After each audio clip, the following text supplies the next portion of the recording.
The living Word, God the Son, came to dwell with us. John 1, 1 through 14, in the beginning was the Word, and the Word was with God, and the Word was God. He was in the beginning with God. All things came into being through Him, and apart from Him, nothing came into being that has come into being. In Him was life, and the life was the light of men. The light shines in the darkness, and the darkness did not comprehend it. There came a man from God whose name was John. He came as a witness to testify about the light, so that all might believe through him. He was not the light, but he came to testify about the light. There was the true light, which coming into the world enlightens every man. He was in the world, and the world was made through him, and the world did not know him. He came to his own, and those who were his own did not receive him. But as many received him, to them he gave the right to become the children of God, even to those who believe in his name, who were born not of blood, nor the will of the flesh, nor the will of man, but of God. And the Word became flesh and dwelt among us. And we saw his glory, glory as of the only begotten from the Father, full of grace and truth. In the beginning was the Word, and the Word was God, and the Word was with God.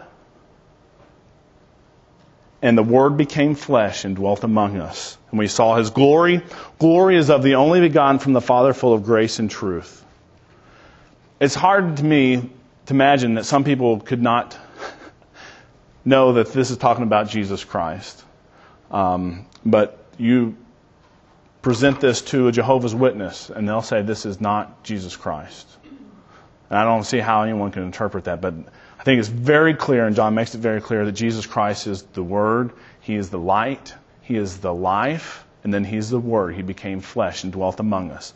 I mean, who else was John the Baptist testifying about but Jesus Christ, okay? So this scripture very clearly says, I mean, we can talk about whether it's true or not in a different conversation, but this scripture says that Jesus Christ is God, and He created everything.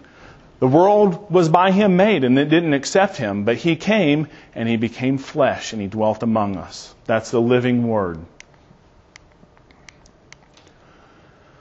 Lastly, Hebrews 1 through 4, God, after He spoke long ago to the fathers and the prophets in many portions and in many ways, Pastor would have you remember this. Remember when he said this a bunch about how Jesus comparing the writer Hebrews comparing Jesus to the prophets, Jesus to the angels, Jesus to the priesthood. So right here they're comparing Jesus to the old prophets. In these last days, instead of speaking to us through prophets, He has spoken to us in His Son, whom He appointed heir of all things, through whom also He made the world. And He is the radiance of His glory and the exact representation of His nature, and upholds all things by the word of His power. When He had made purifications of sins, died on the cross, He sat down at the right hand of the Majesty on high, having become as much better than the angels as He has inherited a more excellent name than they. So this is what Scripture has to say about God's revelation to us. General revelation through creation, revelation in a special way through His Word and through His Son. So my question is, what is man's response to God's revelation? How does man respond in general, unless God does a work in their heart? What's that? They reject it. They reject it. In fact, we read one scripture. Let's revisit it. Romans 1:18 says, "For the wrath of God is revealed from heaven against all ungodliness and unrighteousness of men who suppress the truth." Men who suppress the truth in unrighteousness. 2 Timothy 4:3-4 says, "For the time will come when they will not endure sound doctrine, but wanting to have their ears tickled, they will accumulate for themselves teachers in accordance to their own desires, and will turn away their ears from the truth." They will turn away their ears from the truth. So they'll suppress the truth, and they will turn their ears away from the truth. Now, Romans says that the truth is self-evident of all creation. It's self-evident truth that reveals God's invisible attributes. And I think the founding fathers had it right when they said, "We hold these truths self-evident, that all men were evolved Evolved equal? Created equal. Created equal with inalienable rights.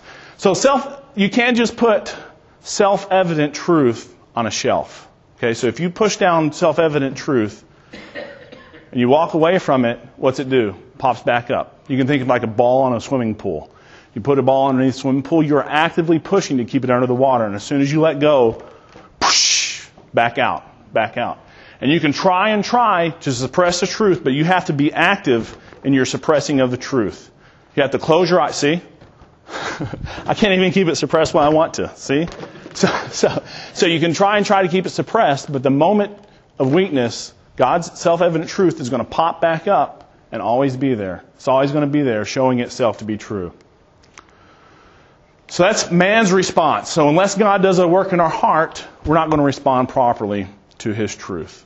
That's a whole separate series that we won't go into, but now we're going to look at science's relation to God's revelation.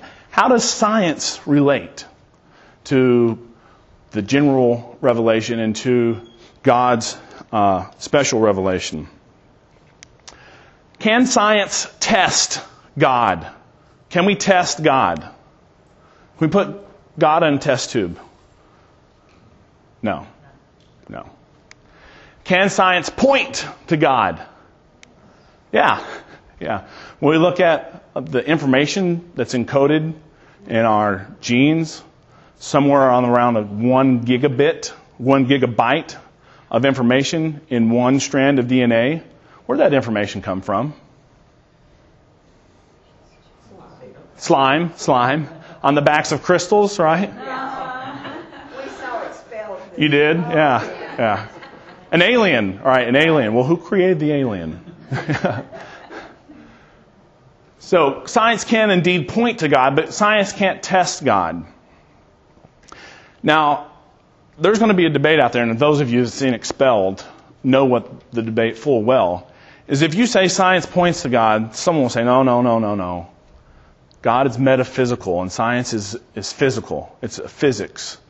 And so before we wade into that argument, let's first define some terms. What is physical or physics, and what is metaphysical or metaphysics?